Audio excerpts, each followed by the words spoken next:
Students कैसे हैं आप लोग। आज के वीडियो में हम क्लास 12 समाज शास्त्र का 2026 का पेपर सॉल्व कर रहे हैं जो कि आपके बोर्ड एग्जाम में आएगा। देखिए मैंने जो पेपर बताया वही आपके प्री बोर्ड में आया था, तो बोर्ड में जो बता रहा हूँ वही बोर्ड में भी आएगा। मान लेते हैं कि 2-4 क्वेश्चन इधर उधर हो सकते हैं, बाकी अगर आप पूरा वीडियो डेली देख रहे हैं तो बोर्ड एग्जाम में ऐसा कोई भी क्वेश्चन नहीं होगा जो आपने ना रिवीजन किया हो। उम्मीद करता हूँ आपको वीडियो पसंद आएगा। अगर आपको वीडियो पसंद आए तो वीडियो को लाइक कर दीजिए, चैनल पर सब्सक्राइब कर दीजिए, बेल आइकन को प्रेस कर दीजिए क्योंकि बोर्ड एग्जाम के हर इंपॉर्टेंट टॉपिक का वीडियो आपको इस चैनल पर डेली मिलता रहेगा। देखिए समय होता है 3 घंटे 15 मिनट का और पूर्णांक होता है 100 नंबर का। अगर आपने पूरा यह पेपर देख लिया तो आपका देखिए 100 में से 90 नंबर तो आपका यहीं से कन्फर्म हो जाएगा। जितना पेपर बता रहा हूँ सभी एकदम वायरल पेपर हैं बोर्ड एग्जाम 2026 के लिए। देखिए जहाँ पे अनुक्रमांक लिखा है यहाँ पे आपको अपना रोल नंबर लिखना होता है और जहाँ पे नाम लिखा है यहाँ पे अपना नाम लिखना होता है। अब देखिए हमारा नोट में क्या दिया है, नोट और निर्देश को हम ध्यान से पढ़ेंगे, उसी के बाद उसी के अनुसार हम पेपर को हल करेंगे। तो यह पेपर हमारा सॉल्यूशन का वीडियो है। कह रहा है कि प्रारंभ के 15 मिनट परीक्षार्थियों को प्रश्न पत्र पढ़ने के लिए निर्धारित हैं। निर्देश में कह रहा है पहला, सभी प्रश्न अनिवार्य हैं, प्रश्नों के अंक उनके सम्मुख अंकित हैं। दूसरा है प्रश्न संख्या 1 से 10 तक बहुविकल्पीय प्रश्न है और प्रश्न संख्या 11 से 20 तक अति लघुत्तरीय प्रश्न है जिनका प्रत्येक उत्तर लगभग 25 शब्दों में देना है। और प्रश्न संख्या 21 से 26 तक लघुत्तरीय प्रश्न है जिनकी शब्द सीमा 50 शब्द है। प्रश्न संख्या 27 से 29 तक विस्तृत प्रश्न है जिनका प्रत्येक उत्तर लगभग 150 शब्दों में देना है। तो इसी के अनुसार हमें पेपर को हल करना है। अब देखिए हमारा आ गया बहुविकल्पीय प्रश्न। तो बहुविकल्पीय प्रश्न में पहला प्रश्न हमारा है भारतीय परिवार का परंपरागत स्वरूप क्या है। ए ऑप्शन है नगरीय परिवार, बी ऑप्शन है एकांकी परिवार, सी ऑप्शन है संयुक्त परिवार और डी ऑप्शन है ग्रामीण परिवार। तो इसका राइट आंसर जो हमारा है वो हो जाएगा संयुक्त परिवार। तो यहाँ पे ऑप्शन नंबर सी सही हो जाएगा। उसके बाद देखिए दूसरा क्वेश्चन है विश्व महिला दिवस कब मनाया जाता है। ए ऑप्शन है 5 जून, बी ऑप्शन है 14 सितंबर, सी ऑप्शन है 8 मार्च और डी ऑप्शन है 10 दिसंबर। तो विश्व महिला दिवस जो है वो 8 मार्च को मनाया जाता है। तो यहाँ पे ऑप्शन नंबर हमारा सी सही हो जाएगा। तीसरा क्वेश्चन है एस्से ऑन पॉपुलेशन पुस्तक के लेखक कौन है। ए ऑप्शन है माल्थस, बी ऑप्शन है सोरोकिन, सी ऑप्शन है बेबर और डी ऑप्शन है मार्क्स। तो इसका राइट आंसर जो हमारा है वो हो जाएगा माल्थस। तो यहाँ पे ऑप्शन नंबर ए सही हो जाएगा। चौथा क्वेश्चन है संस्कृतिकरण की अवधारणा किसने दी है। ए ऑप्शन है D N Majumdar, B option है R K Mukherjee, C option है सोरोकिन और डी ऑप्शन है एम एन श्रीनिवास। इसका राइट आंसर हो जाएगा एम एन श्रीनिवास। तो यहाँ पे ऑप्शन नंबर डी सही हो जाएगा। पांचवा क्वेश्चन है किसने सामाजिक परिवर्तन की व्याख्या भावनात्मक, चेतनात्मक और आदर्शात्मक अवधारणाओं के माध्यम से की है। ए ऑप्शन है इमाइल दुर्खीम, बी ऑप्शन है पितरिम सोरोकिन, सी ऑप्शन है अगस्त कॉन्त और डी ऑप्शन है किंग्सले डेविस। तो इसका राइट आंसर जो हमारा है वो हो जाएगा पितरिम सोरोकिन। तो यहाँ पे देखिए ऑप्शन नंबर बी सही हो जाएगा। उसके बाद देखिए 6 नंबर क्वेश्चन है कौन सी नगरीय समुदाय की प्रमुख विशेषता है। ए ऑप्शन है उद्योग एवं व्यापार, बी ऑप्शन है कृषि, सी ऑप्शन है अशिक्षा और डी ऑप्शन है कम जनसंख्या। इसका राइट आंसर हो जाएगा उद्योग एवं व्यापार। तो यहाँ पे ऑप्शन नंबर ए सही हो जाएगा। सातवां क्वेश्चन हमारा है निम्नलिखित में से कौन सा राष्ट्र निर्माण में बाधक है। ए ऑप्शन है नगरीकरण, बी ऑप्शन है आधुनिकीकरण, सी ऑप्शन है औद्योगिकवाद और डी ऑप्शन है जातिवाद। तो देखिए जातिवाद है ये राष्ट्र निर्माण में बाधक है। तो यहाँ पे हमारा ऑप्शन नंबर डी सही हो जाएगा। आठवां क्वेश्चन है जाति एक बंद वर्ग है किसने कहा है। ए ऑप्शन है D N Majumdar, B option है S C Dubey, c option है मैकाइवर एवं पेज और डी ऑप्शन है एम एन श्रीनिवास। तो इसका राइट आंसर जो हमारा है वो हो जाएगा डी एन मजुमदार। तो यहाँ पे ऑप्शन नंबर ए सही हो जाएगा। 9 नंबर क्वेश्चन हमारा है ग्राम प्रधान का अध्यक्ष कौन होता है। ए ऑप्शन है ग्राम प्रधान, बी ऑप्शन है ग्रामीण नेता, सी ऑप्शन है प्रबल जात का नेता और डी ऑप्शन है वरिष्ठ नागरिक। तो ग्राम पंचायत का जो अध्यक्ष होता है वो होता है ग्राम प्रधान। तो यहाँ पे ऑप्शन नंबर ए सही हो जाएगा। 10 नंबर क्वेश्चन है संस्कृति पर्यावरण का मानव निर्मित भाग है, इसे किसने कहा है। ए ऑप्शन है रास, बी ऑप्शन है स्पेंसर, सी ऑप्शन है हर्ष कोविट्स और डी ऑप्शन है सोरोकिन। तो इसका राइट आंसर हो जाएगा हर्षकोविट्स। तो यहाँ पे ऑप्शन नंबर सी सही हो जाएगा। उसके बाद देखिए हमारा आ गया अति लघुत्तरीय प्रश्न। अति लघुत्तरीय प्रश्न आपका हर प्रश्न 3 नंबर का होगा। यहाँ पे आपको हर प्रश्न का उत्तर 2 वाक्य में देना है, जैसे कि मान लीजिए 20 शब्दों में। तो पहला क्वेश्चन है 11 नंबर क्वेश्चन कि नातेदारी से आप क्या समझते हैं। तो उत्तर देखिए, नातेदारी से तात्पर्य ऐसे व्यक्तियों के परस्पर संबंधों की व्यवस्था से है जो प्रजनन एवं वास्तविक वंशावली के आधार पर परस्पर संबंधित होते हैं। जो प्रजनन या फिर वंशावली के आधार पर संबंधित हो, जैसे कि आप पिता, आपके दादा, आपके चाचा नहीं, आपकी बुआ, ये सभी वंशावली हैं। तो ये क्या है, नातेदार हो गई, नातेदारी इसी को कहते हैं। उसके बाद देखिए 12 नंबर क्वेश्चन है कि सामाजिक परिवर्तन क्या है। तो देखिए, सामाजिक परिवर्तन समाज से संबंधित होता है। कुछ विद्वानों के विचार में सामाजिक ढांचे में होने वाला परिवर्तन सामाजिक परिवर्तन कहलाता है। इसके विपरीत अन्य विद्वान सामाजिक संबंधों के अंतर को सामाजिक परिवर्तन कहते हैं। उसके बाद देखिए, जिस क्वेश्चन का आंसर आपको ना याद हो उसका आप स्क्रीनशॉट भी ले सकते हैं। 13 नंबर क्वेश्चन है पर्यावरण आंदोलन के 3 कारण बताइए। तो उत्तर देखिए, पर्यावरणीय आंदोलन के 3 कारण निम्नलिखित हैं। नंबर 1 है पर्यावरण को संरक्षित करना, दूसरा है पर्यावरण को प्रदूषित होने से बचाना, और फिर तीसरा है वृक्षों का अवैध कटान व वृक्षों का संरक्षण करना। आगे देखिए हमारा है 14 नंबर क्वेश्चन, कह रहा है कि जनजाति को परिभाषित कीजिए। उत्तर देखिए, गिलिन एवं गिलिन के अनुसार स्थानीय आदिवासियों के किसी भी ऐसे संग्रह को हम जनजाति कहते हैं जो एक समान क्षेत्र में निवास करता हो, एक समान भाषा बोलता हो तथा समान संस्कृति के अनुसार व्यवहार करता हो।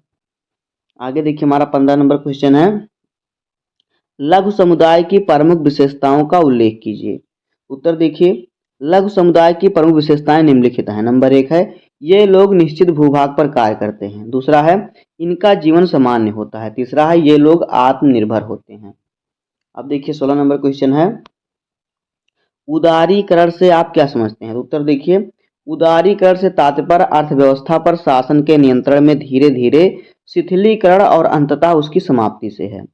दूसरे शब्दों में कहें तो उदारीकरण का अर्थ अर्थव्यवस्था के कार्यकरण में बाजार की भूमिका की पुनः स्थापना और सरकार के हस्तक्षेप का निषेध है।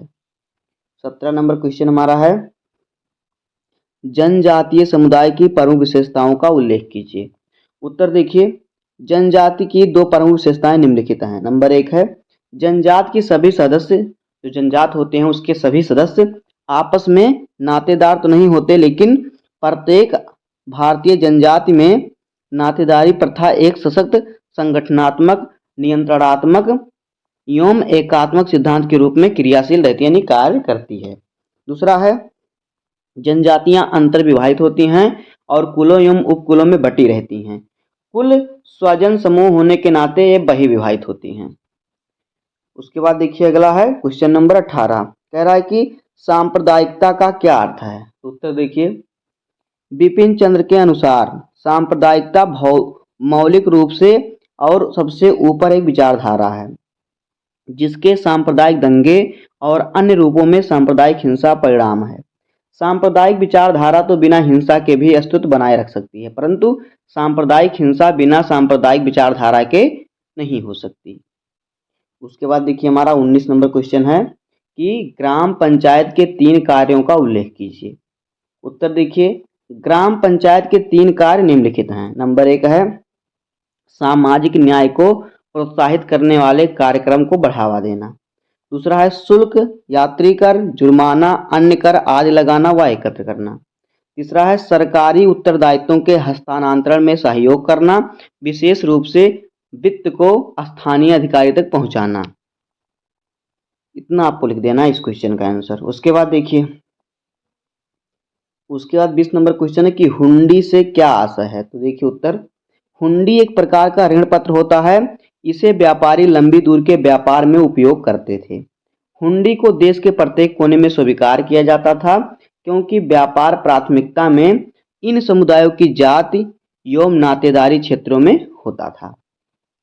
तो यहां तक आपका आएगा क्या, लघुत्तरीय, अति लघुत्तरीय प्रश्न।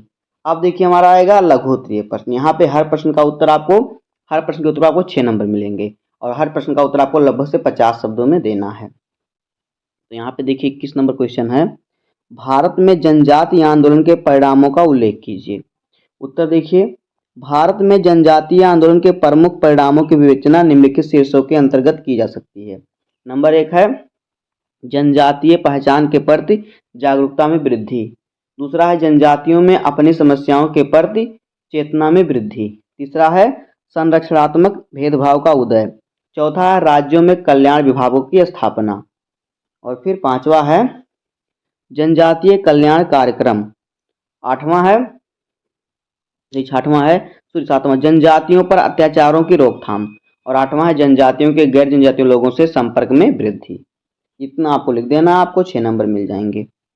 उसका देखिए हमारा 22 नंबर क्वेश्चन है कि भारतीय परिवार में आने वाले परिवर्तनों को स्पष्ट कीजिए। यानी भारतीय परिवार में क्या क्या परिवर्तन आए हैं पुराने जमाने से इस जमाने में। तो देखिए भारतीय परिवार में आने वाले परिवर्तन निम्न प्रकार से हैं। देखिए परिवार के आकार में परिवर्तन हेडिंग हमारा है। इसमें परिवार में पारिवारिक सदस्यों की संख्या सीमित यानी कम होती जा रही है। दूसरा है पारिवारिक कार्यों की अपरिहार्यता में परिवर्तन। यानी पुराने समय में परिवार सुरक्षा, सहयोग और शिक्षा के केंद्र हुआ करते थे, परंतु आज कई संस्थाओं के निर्माण हो जाने के कारण परिवार अपनी दृढ़ता और स्वरूप को कायम रख पाने में असफल हुआ है। तीसरा है पति पत्नी के संबंधों में परिवर्तन। तो देखिए वर्तमान शिक्षा और सामाजिक चेतना ने स्त्रियों को जागरूक बनाया है। उसके बाद है वैवाहिक और यौन संबंधों में परिवर्तन। तो देखिए वर्तमान संदर्भ में विवाह और यौन संबंधों में भी काफी परिवर्तन देखने को मिलता है। उसके बाद है सामाजिक और आर्थिक दृष्टि से स्त्रियों की स्थिति में सुधार। देखिए वर्तमान समय में स्त्रियों को पहले की तरह चारदीवारी के अंदर कैद करके नहीं रखा जाता। इतना आपको लिख देना इस क्वेश्चन का आंसर। उसके बाद हमारा 23 नंबर क्वेश्चन है दहेज प्रथा उन्मूलन हेतु उपायों का सुझाव दीजिए। तो देखिए दहेज प्रथा को कैसे हटाया जा सकता है। देखिए दहेज प्रथा को रोकने के सुझाव या उपाय इस प्रकार हैं। दहेज प्रथा के विरुद्ध समाज में व्यापक जागरूकता लाई जानी चाहिए। यह कार्य पंचायतों के द्वारा समय समय पर गांव में सभा बैठक आयोजित करके किया जा सकता है। उसके बाद है प्रेम विवाह या अंतरजातीय विवाहों के माध्यम से भी दहेज प्रथा को समाप्त किया जा सकता है। आगे है दहेज प्रथा को नियंत्रित करने व दहेज दोषियों को दंडित करने के लिए कठोर कानून का निर्माण किया जाना चाहिए। आगे है दहेज प्रथा को रोकने के लिए समाज में जनमत संग्रह कराना चाहिए और दहेज लेने देने वालों को सामाजिक बहिष्कार किया जाना चाहिए।